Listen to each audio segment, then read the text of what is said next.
الشیطان الرجیم بسم اللہ الرحمن الرحیم قل هو اللہ احد اللہ الصمد لم یلد ولم یولد ولم یکن له کفوا احد صدق اللہ العظیم رب اشرح لی صدری ویسر لی امری واحلل عقدۃ من لسانی یفقہوا قولی۔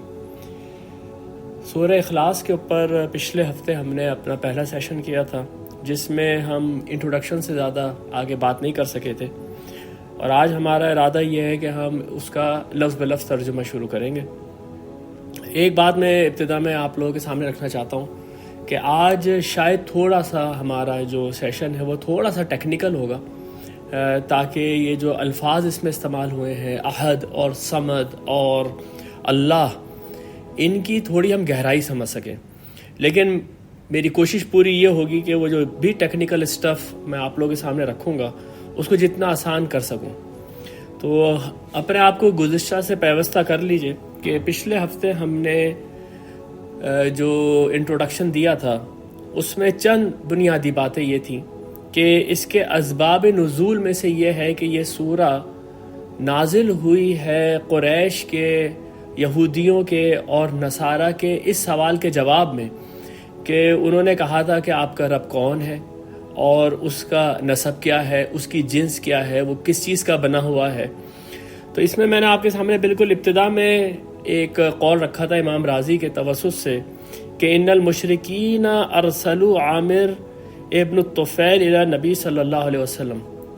یہ تقریباً وہی سارا آپ کے سامنے معاملہ آ رہا ہے جو ہم نے سورہ کافرون میں دیکھا تھا کہ وفد آ رہے ہیں، نیگوسیشن کرنے کی کوشش ہو رہی ہے، اور جتنا زیادہ وہ نیگوسیشن کرنا چاہ رہے ہیں قرآن کا انداز اتنا ہی سخت ہوتا جا رہا ہے۔ تو یہاں پر بھی یہ اسی طرح کی ایک نیگوسیشن شاید ہو رہی ہے جس میں اب عامر ابن طفیل کو بھیجا گیا ہے، اور اس نے آگے یہ کہا کہ وَقَالُوا شَقَقْتَ عَصَانَا وَسَبَبْتَ آلِهَتِنَا۔ یہاں پر پچھلے ہفتے ایک مجھ سے غلطی ہو گئی تھی کہ شققت عصانا کا میں نے ترجمہ یہ کیا تھا کہ آپ کے اوپر ہماری نافرمانی شاخ گزرتی ہے، جبکہ یہ ایک عربی محاورہ ہے جس کا مطلب یہ ہے کہ آپ نے کمیونٹی کے اندر دراڑیں ڈال دی ہیں۔ شققت عصانا، آپ نے ہماری لاٹھی کو توڑ دیا ہے۔ اس سے بھی اس بات کا پتہ چلتا ہے کہ عرب اپنی کمیونٹی کو، اپنی سوسائٹی کو کتنی اہمیت دیتے تھے کہ کوئی بھی بات جو کہ اس کے خلاف ہو، جس کی وجہ سے سوسائٹی میں رکھنے پڑ جائیں، وہ اس کو سمجھتے تھے کہ یہ شاید کوئی بہت بڑا جرم اور گناہ ہو گیا، کیونکہ سب سے بڑی ویلیو جو ان کی تھی وہ ان کا اتحاد تھا۔ تو اس نے بات یہاں سے شروع کی ہے کہ آپ نے تو ہمارے اتحاد کو توڑ دیا، یعنی کہ آپ نے وہ عصا ہی توڑ دیا جس کے اوپر ہماری سوسائٹی کھڑی ہوئی ہے، اور آپ نے ہمارے الہا کے لیے برا بھلا کہا ہے۔ اسی طریقے سے میں نے آپ کے سامنے یہ بات بھی رکھی تھی کہ یہ سورہ کیونکہ اس طرح کے سوالوں کے جواب میں نازل ہوئی ہے، تو اس سورہ کے اندر اللہ کی ذات کے متعلق جو بھی بہترین انداز اپنایا جا سکتا تھا وہ اپنایا گیا، اور اس کے بعد اس سورہ کی فضیلت اور اس سورہ کا جو محبت ہے صحابہ کرام سے، وہ اس سے پتہ چلتی ہے کہ کثیر تعداد میں اس سورہ کے نام رکھے گئے۔ دیکھیں، اس سورہ کا سب سے بڑا جو نام ہے وہ تو سورۃ الاخلاص ہے۔ اخلاص کا مطلب یہ ہے ملاوٹ سے پاک کر دینے والی شے، یعنی کہ ہم جب اس سورہ کو پڑھیں گے تو خدا کے جو تصور ہے وہ بالکل خالص ہو جائے گا ہمارے لیے۔ اس کے علاوہ اس کا نام سورہ تفرید بھی رکھا گیا ہے، سورہ تجرید بھی رکھا گیا ہے، سورہ توحید بھی رکھا گیا ہے، اس کا نام سورۃ المعارفہ بھی رکھا گیا ہے، یعنی کہ جس سے کہ اللہ کی معرفت حاصل ہو جائے۔ ان سارے ناموں کے ساتھ میں نے آپ کے سامنے کچھ حدیثیں بھی رکھی تھیں کہ یہ نام جب پڑھے تو کس طریقے سے پڑھے۔ سورۃ الاساس یعنی کہ فاؤنڈیشنل سورہ، اور اس کے اوپر یہ تو بہت ہی زبردست قول میں نے آپ کے سامنے رکھا تھا کہ یہ نبی صلی اللہ علیہ وسلم سے مروی ہے کہ اسست السماوات السبع والارضون السبع علی قل هو اللہ احد، کے ساتوں آسمان اور ساتوں زمین کی جو بنیاد ہے وہ قل هو اللہ احد کے اوپر قائم کی گئی ہے۔ اس سورہ کے میں نے کچھ فضائل بھی آپ کے سامنے رکھے تھے، جس میں نے آپ کے سامنے احادیثوں کے ذریعے سے کئی ایسی روایات رکھی تھی کہ صحابہ کو اس سورہ سے اتنی محبت تھی کہ کچھ صحابی یہ ایسے تھے جو تہجد کی نماز میں صرف یہی سورہ پوری رات تلاوت کر لیا کرتے تھے، اور جب نبی صلی اللہ علیہ وسلم کو بتایا گیا تو آپ نے پوچھا کہ ان سے پوچھو کیوں وہ ایسا کرتے ہیں، تو انہوں نے کہا کہ مجھے اس سورہ سے بہت محبت ہے۔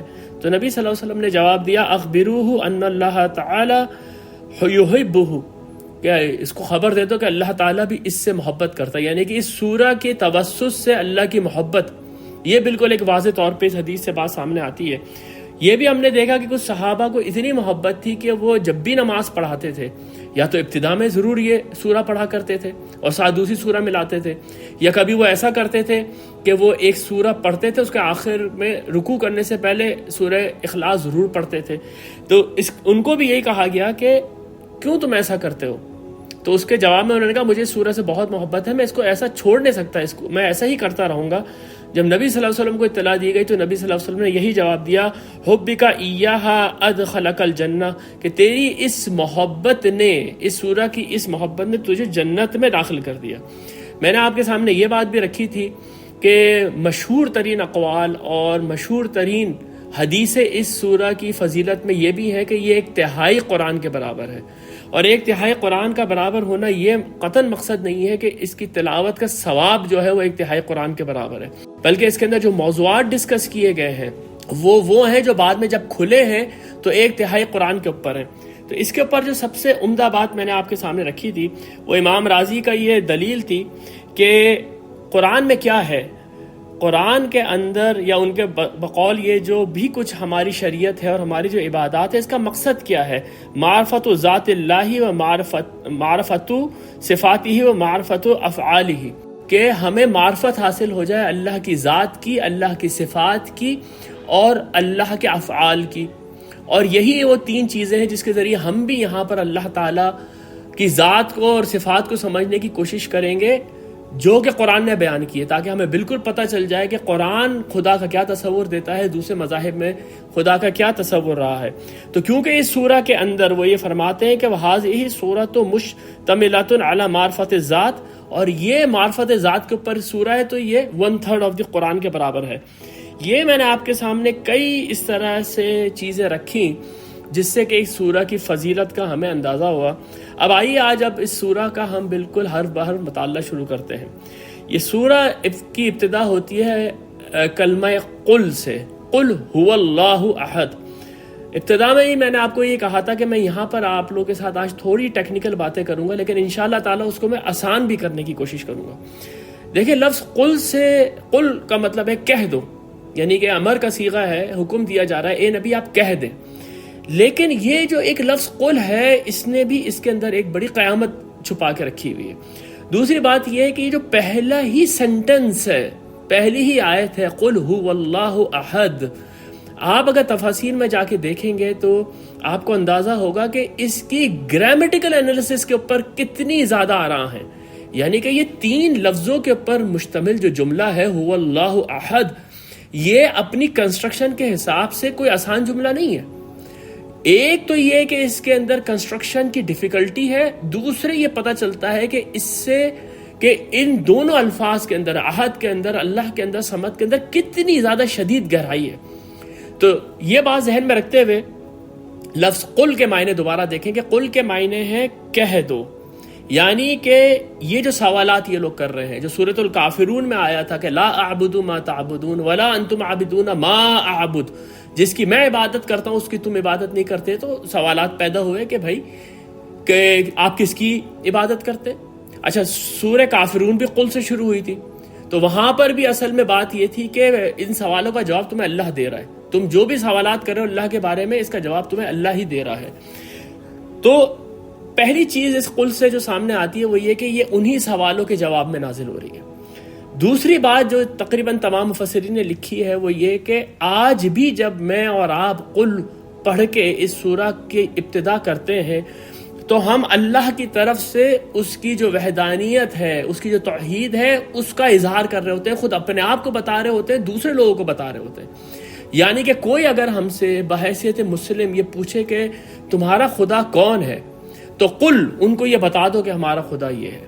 تیسری بات اس میں جو بہت ہی خوبصورت کل میرے علم کے اندر آئی وہ یہ کہ جیسا کہ یہ بات بار بار ریپیٹ کی گئی ہے یہاں پر کہ ہم لوگ جو ہے وہ ریلیجن آف دی پروفٹس کے ماننے والے ہیں. ہم یہ جتنے بھی میٹا فزیکل سوالات ہیں کہ یہ دنیا کیسے بن گئی, میں کہاں سے آ گیا, کیا اس کائنات کو کوئی چلانے والا ہے کہ نہیں ہے, اس کے پر فلسفیوں نے جو بھی سوچا ہو, مسٹکس نے کچھ بھی سوچا ہو, ہم بلیو کرتے ہیں کہ اس کی خبر ہمیں انبیاء نے دی ہے اور وہی ہمارا ریلیجن ہے. اس لیے آپ یہاں پر یہ دیکھیں کہ ہمارے ہر عقیدے کی, ہمارے ہر فیتھ کی اور ایمان کی بنیاد رسول ہے. رسول نے جو بتا دیا خدا کے بارے میں بس وہی ہمارا ایمان ہے. ہمارا ایمان رسول سے آگے جا ہی نہیں سکتا. اور رسول پھر کیا ہوتے ہیں یہ تو ایمان بالرسالت کے اندر ہم نے دیکھنا ہے جا کے. یہاں پر بھی جب کہا جا رہا ہے قل, تو یہ نبی صلی اللہ علیہ وسلم سے کیونکہ کہا گیا ہے تو نبی صلی اللہ علیہ وسلم بتا رہے ہیں ہم کو کہ تمہارا خدا یہ ہے. اس لیے ہمیں خدا کے متعلق نہ تو اپنی عقل سے کچھ سوچنے کی ضرورت ہے, نہ ہی ہماری عقل میں وہ آ سکتا ہے, نہ ہی ہمیں کسی فلسفے کو دیکھنے کی ضرورت ہے, نہ ہی دوسرے مذاہب میں جھانکنے کی ضرورت ہے. ہمیں ضرورت ہے اس بات کی کہ ہم یہ دیکھیں کہ رسول کیا فرما رہے ہیں. اس لیے یہاں پر یہ بڑی عمدہ آپ سمجھے اس کے اندر ایک چیز پوشیدہ تھی کہ اللہ کی جو ذات اور صفات ہے اور ہمارا جو دین ہے اس کی معرفت صرف رسول کے ذریعے ہمیں مل سکتی ہے. جب ہی کہا گیا قل, اے نبی آپ ان کو کہہ دیں هو اللہ احد. هو اللہ احد کا میں بھی آپ کے سامنے ترجمہ نہیں کر رہا, میں آپ کے سامنے صرف اس کی پہلے کنسٹرکشن رکھتا ہوں, کیونکہ جیسے میں نے آپ سے یہ کہا کہ یہ جملہ اپنے اندر بڑی قیامت رکھتا ہے. تو یہ دیکھیں کہ سب سے پہلے کہ اس کے اوپر بہت سارے لوگوں نے بڑی ترکیبیں بنانے کی کوشش کی. تھوڑا سا میں ٹیکنیکل ہوں یہاں پر. کسی نے یہ کہا ہے کہ یہ ہوا جو ہے اس کا جملے سے کوئی تعلق نہیں ہے. یہ ہوا جو ہے یہ ایک پروناؤن ہے, یہ ایک ضمیر ہے جو شان کے لیے آئی ہے, یعنی کہ اللہ کی شان بیان ہو رہی ہے. اور اس کے بعد اللہ احد میں اصل جملہ ہے جس میں اللہ جو ہے وہ مبتدا ہے اور احد اس کی خبر ہے, یعنی کہ اللہ جو ہے وہ سبجیکٹ ہے اور جو احد ہے وہ اس کا پریڈیکیٹ ہے. یہ ایک رائے لوگوں نے کہی. دوسری رائے یہ کہی گئی کہ نہیں, هو اللہ جملہ ہے, پورا جملہ هو اللہ ہے, کہ یعنی وہ اللہ ہے اور احد اس میں اللہ کا بدل ہے. یہ بات پہلے بھی ہم ڈسکس کر چکے ہیں جب ہم نے سورہ فاتحہ پڑھی تھی کہ اصل جو جملہ تھا وہ تو الحمدللہ ہے, لیکن اللہ کون ہے؟ اللہ کے بدل کے طور پہ رب العالمین کے الفاظ آئے, رحمان الرحیم کے الفاظ آئے, مالک یوم الدین کے الفاظ آئے. تو کچھ لوگوں نے کہا نہیں یہ اسی طریقے سے ہے کہ اللہ کی طرف کہ وہ اللہ ہے جس کی میں عبادت کرتا ہوں. تم پوچھنا چاہتے ہو نا میں کس خدا کی عبادت کرتا ہوں, تو وہ اللہ ہے جو کہ احد ہے. یہ ترجمہ کچھ لوگوں نے کیا, لیکن جو ترجمہ ویسے ان سارے ترجموں کو اگر ہم رکھیں گے سامنے تو کوئی بہت بڑا فرق نہیں پڑے گا, لیکن میں آپ کو صرف بتانا یہ چاہ رہا ہوں کہ یہ 3 لفظوں کے اوپر مبنی جو جملہ ہے اس نے ہی عربی جاننے والوں کی دماغ کی ایک مشق کرا دی ہے. جو میں سمجھا ہوں اپنی ناقص رائے میں وہ یہ ہے کہ اس کی جو ترکیب ہے وہ یہ ہے کہ ہوا جو ہے وہ جملے کا آغاز ہے, یعنی کہ مبتدا ہے یا سبجیکٹ ہے.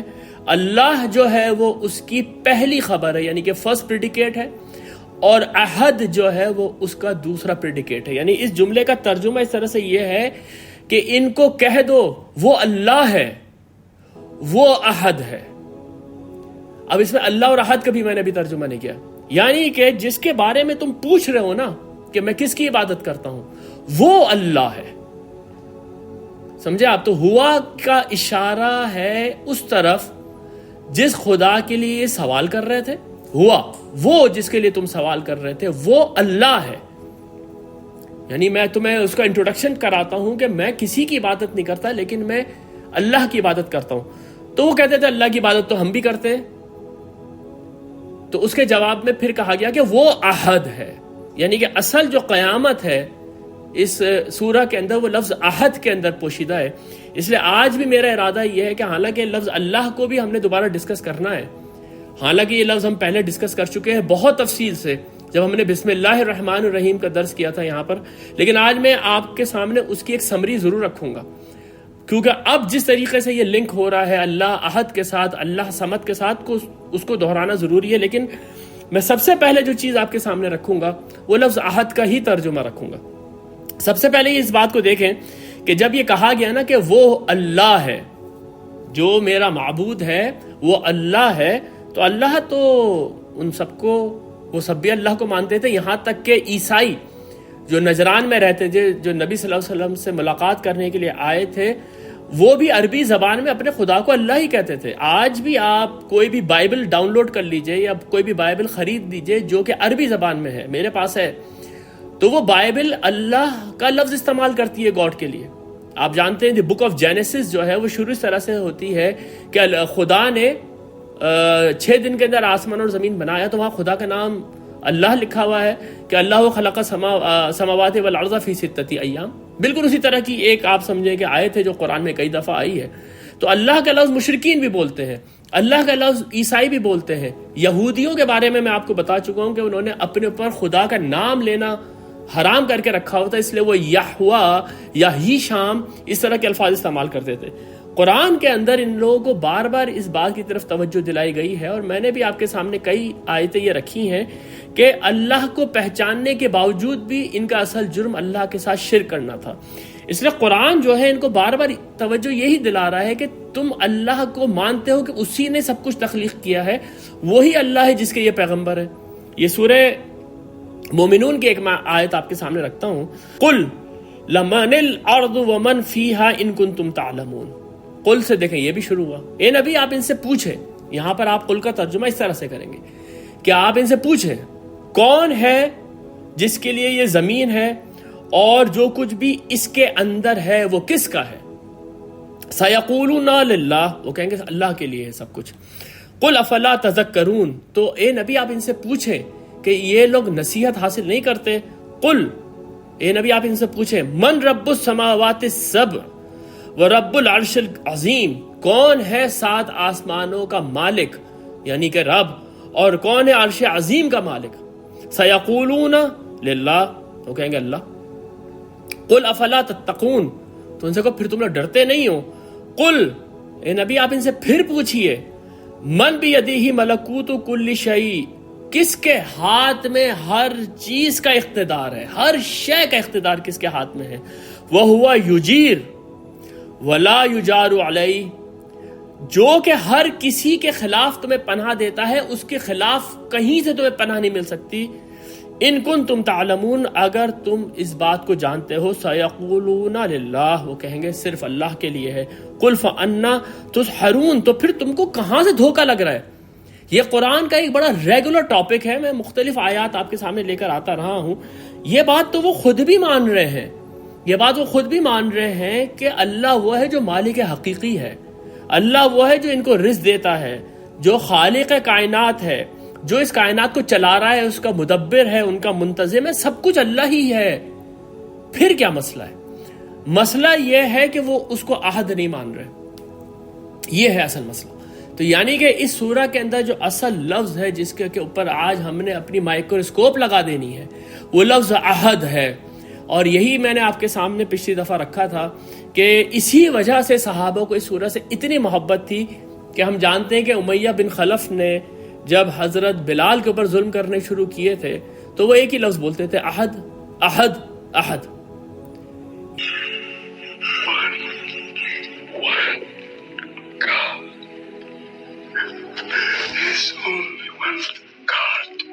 Who's stronger now? Your master or this one God of yours? One God. There's only one God. Bring the stones. One God. یعنی کہ ہی از دی اونلی ون۔ جب ان کو یہ کہا جاتا تھا کہ تم صرف لات اور منات کو مان لو، اللہ کو تو ہم بھی مانتے ہیں، تم صرف لات اور منات کو مان لو اور محمد کا انکار کر دو، تو وہ جواب میں کہتے تھے عہد عہد۔ تو یہ ہے اصل جواب کہ اللہ کی جو پہچان ہے وہ عہد کے ساتھ ہے، وہ سمت کے ساتھ ہے۔ یہ لفظ عہد اور سمت جب ہم سمجھیں گے تو جب بھی ہم اس کو اللہ کی صفات کے ساتھ لگائیں گے، اللہ کی پہچان بالکل واضح ہو جائے گی۔ اللہ جو ہے وہ دیکھتا ہے، دیکھتا تو میں بھی ہوں، دیکھتے تو آپ بھی ہیں، لیکن وہ اس طرح سے دیکھتا ہے کہ اس کا دیکھنا عہد ہے، اس کا دیکھنا الصمد ہے، یہ میں اور آپ میں سے کوئی نہیں ہے۔ تو یہ دو الفاظ نے پورے کے پوری جو اللہ کی ذات ہے اس کو سمو دیا ہے اپنے اندر۔ دیکھیں لفظ عہد کے معنی کیا ہیں۔ یہ خود ایک ایسا موضوع ہے کہ جب میں اس کی تیاری کر رہا تھا تو میں آپ کو یقین جانے کہ مجھے بہت بوجھ اپنے اوپر محسوس ہو رہا تھا کہ یہ اس طرح کا موضوع ہے کہ میں اس کو کیسے ایکسپلین کر سکوں گا. لیکن میں اللہ کی مدد کے لیے دعا گو ہوں کہ اللہ تعالیٰ میری مدد کرے کہ میں آپ کے سامنے یہ لفظ استعمال کروں. دیکھیں جو اس لفظ کی تشریح کروں. دیکھیں سب سے پہلے اس بات کو سمجھ لیجئے کہ لفظ عہد اس سے پہلے عربی زبان میں کسی ہستی کی صفت کے لیے استعمال ہی نہیں ہوا کبھی. یہ وہ جگہ ہے جو کہ پورے قرآن سے منفرد ہے. یہ وہ جگہ ہے جو کہ پورے کے پورے عربی لٹریچر سے منفرد ہے کہ عہد کا لفظ استعمال ہو رہا ہے کسی شخص کی صفت کو یا اس کی ذات کو بیان کرنے کے لیے. اس لیے یہاں پر ایک اور بات میں چاہتا ہوں کہ آپ اپنے ذہن میں رکھ لیں کہ سورہ اخلاص کے معنی کیونکہ اخلاص ہے، ملاوٹ سے پاک کر دینا ہے. اس سورہ کے اندر ہر چیز بڑی یونیک ہے، ہر چیز بڑی یونیک ہے. اس میں آئے ہوئے اللہ کے جو اسماء ہے جیسے عہد ہے یا صمد ہے، یہ اتنے یونیک ہے کہ جیسے کہ لفظ صمد تو پورے قرآن میں ہی استعمال نہیں ہوا ہے. اس سے یعنی کہ صمد جو ہے وہ ایک روٹ ورڈ ہے عربی زبان کا، اس سے کوئی ورب بھی استعمال نہیں ہوا پورے قرآن میں. صمد کا لفظ آپ ٹائپ کریں گے سوائے الصمد کے کوئی چیز ہی سرچ نہیں کر سکے گا آپ کا سافٹ ویئر. اور عہد کا جو ترجمہ جس طرح سے ہوا ہے یہاں پر وہ بھی ایک یونیک پوائنٹ ہے پورے کے پورے عربی لٹریچر کے اندر. اور اسی لیے پھر ہم جب اللہ کے لفظ کا ترجمہ کریں گے تو یہاں پر جو آج میرا ارادہ ہے وہ ہے کہ اس کی یونیکنیس میں آپ کے سامنے رکھوں کہ یہ لفظ اپنے اندر کتنا یونیک ہے، اللہ اور عہد اور صمد. تو سب سے پہلی چیز میں نے آپ کے سامنے یہ رکھی کہ یہ لفظ کبھی بھی کسی کی صفت کے لیے استعمال نہیں ہوا. یہ لفظ ہمیشہ استعمال ہوتا تھا کسی ایک کمپاؤنڈ کے اندر یا کسی ایک مرکب کے اندر، مضاف یا مضاف الیہ کے طور پہ استعمال ہوتا تھا. جیسے اگر کوئی یہ کہے کہ اپنے میں سے کسی ایک آدمی کو بھیج دو، کسی بھی ایک آدمی کو بھیج دو، تو الفاظ ہوں گے فَبْعَثُوا أَحَدَكُمْ، اپنے میں سے کسی ایک کو بھیجو. یا گنتی یا ہفتے کے دن کے لیے آپ دیکھیں پہلا جو ہفتے کا دن ہے اس کو عربی زبان میں یوم الاحد کہتے ہیں. یعنی احد اکیلا نہیں آ رہا، وہ ایک کمپاؤنڈ کے اندر آ رہا ہے اور اس کے اندر بھی وہ ایک کے لفظ کو بہت زیادہ سگنیفائی کر رہا ہے. یا گنتی جب ہم گنتے ہیں تو اس گنتی کے اندر بھی احد کا لفظ عشر کے ساتھ لگاتے ہیں. یعنی کہ عشر کا مطلب 10، احد آپ نے لگایا تو اس کا مطلب یہ احد عشر یعنی کہ 11، یعنی کہ 10 میں میں نے ایک جمع کر دیا. یہ ایک کو بہت زیادہ سگنیفائی کر رہا ہے. یہ ایک تو اس کا یہ استعمال تھا عربی زبان میں، اور یہ آپ قرآن میں بھی دیکھیں گے. اور ایک اس کا استعمال ہے بہت زوردار نفی کے لیے، ایبسولوٹ نیگیشن کے لیے اس کا استعمال ہے. یہ ایک اتنا مائنڈ بلوئنگ کانسیپٹ ہے جب میں آپ کے سامنے رکھوں گا کہ جیسے اگر عربی میں یہ کہنا ہو کہ اس گھر کے اندر کوئی ایک بھی نہیں ہے، ایک آدمی بھی نہیں ہے، ما فی البیت احد، ایک آدمی بھی اس گھر کے نہیں ہے، اندر نہیں ہے. میں نے لوگوں کو بلایا تھا اپنے پاس بات کرنے کے لیے، کوئی ایک بھی نہیں آیا. تو الفاظ ما جاءنی احد، کوئی ایک بھی نہیں آیا میرے پاس. یہ جو زوردار نفی ہے کہ کوئی ایک بھی نہیں ہے. یا پھر شرط کے طور پہ یہ جملے میں اسی طرح سے استعمال ہوتا ہے کہ اگر تم میں سے کوئی ایک بھی میرے پاس آ جائے، صرف ایک بھی میرے پاس آ جائے، ان جا کا عہد، اگر تم میں سے کوئی ایک بھی میرے پاس آ جائے. اب دیکھیں یہ لفظ عہد ایبسولوٹ نیگیشن کے لیے قرآن میں کتنی جگہ پر استعمال ہوا ہے اور کیا اس نے معنی دیے ہیں وہاں پر. ابھی یہ بات ذہن میں رکھ لیں کہ یہ عربی کا استعمال ہے لفظ عہد کا. قرآن نے جو عہد کا لفظ اللہ کے لیے استعمال ہوا ہے اس کا یہ ابھی ذکر نہیں آیا ہے. یہ قرآن کی کچھ آیتیں لے کر آیا ہوں میں آپ کے سامنے. سب سے پہلے سورہ مائدہ کی ایک آیت پڑھتا ہوں. وَإِذْ قَالَ مُوسَىٰ لِقَوْمِهِ يَا قَوْمِ اذْكُرُوا نِعْمَتَ اللَّهِ عَلَيْكُمْ إِذْ جَعَلَ فِيكُمْ أَنْبِيَاءَ وَجَعَلَكُمْ مُلُوكًا. اے میری قوم، اس بات کو یاد کرو کہ اللہ نے تمہارے اوپر کیا نعمت کی ہے جبکہ اس نے تمہارے اندر انبیاء اٹھائے اور تمہارے اندر اس نے بادشاہ اٹھائے. وَآتَاكُمْ مَا لَمْ يُؤْتِ أَحَدًا مِّنَ الْعَالَمِينَ، اور تم کو وہ دیا جو پورے دنیا میں کسی ایک کو بھی نہیں دیا تھا. کسی ایک کو بھی وہ شے نہیں دی گئی جو تمہیں دی گئی، یعنی کہ ان کو امامت دی گئی تھی پوری دنیا کی. اس کے بعد یہ دیکھیں یہ جو عہد کا استعمال ہے ایبسولوٹ نیگیشن کے لیے، نفی عام کے لیے، یہ مجھے یہاں پر بہت اچھا لگا ہے. سورہ مائدہ کے اندر ایک واقعہ ہے کہ حضرت عیسیٰ علیہ السلام کے جو حواری ہیں وہ عیسیٰ علیہ السلام سے کہتے ہیں کہ آپ اللہ سے دعا کریں وہ آسمان سے ہمارے لیے ایک دسترخوان نازل کر دے. دسترخوان کے معنی ہوتے ہیں مائدہ، اس لیے سورہ کا نام سورہ مائدہ ہے. تو عیسیٰ علیہ السلام اس سے کہتے ہیں کہ تم کیا اللہ کا خوف نہیں رکھتے جو اتنا، مطلب اسے ایسا لگتا ہے کہ اتنا بڑا معجزہ، واضح معجزہ تم لوگ مانگ رہے ہو جبکہ میں اتنے معجزات تمہیں دکھائے رہا ہوں.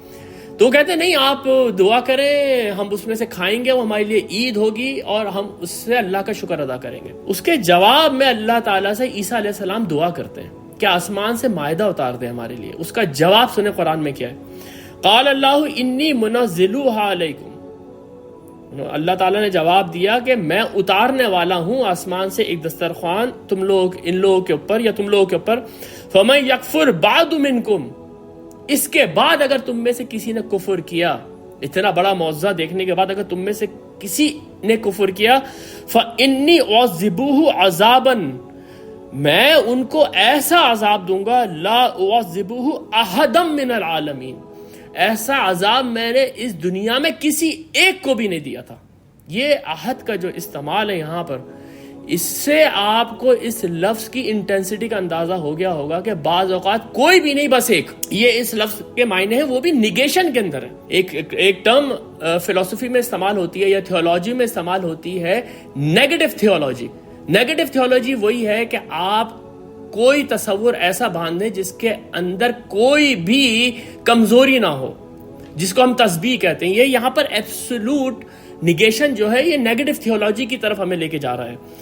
یہ سورۃ الکہف کے اندر ایک آیت ہے، یوم نسیر الجبال وتری الارض بارزۃ، اور وہ دن قیامت کا وہ ہوگا جب ہم پہاڑوں کو چلا دیں گے اور تم دیکھو گے زمین جو ہے وہ میدان بن گئی ہے. سارا یہ جو اتار چڑھاؤ ہے، نشیب و فراز ہے، یہ سب زمین کے ختم ہو جائیں گے.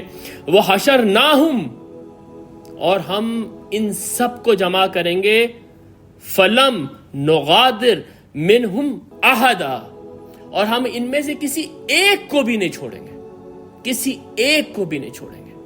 یہ لفظ عہد کا استعمال قرآن میں ہو رہا ہے جو کنونشنل استعمال ہے عربی زبان کا.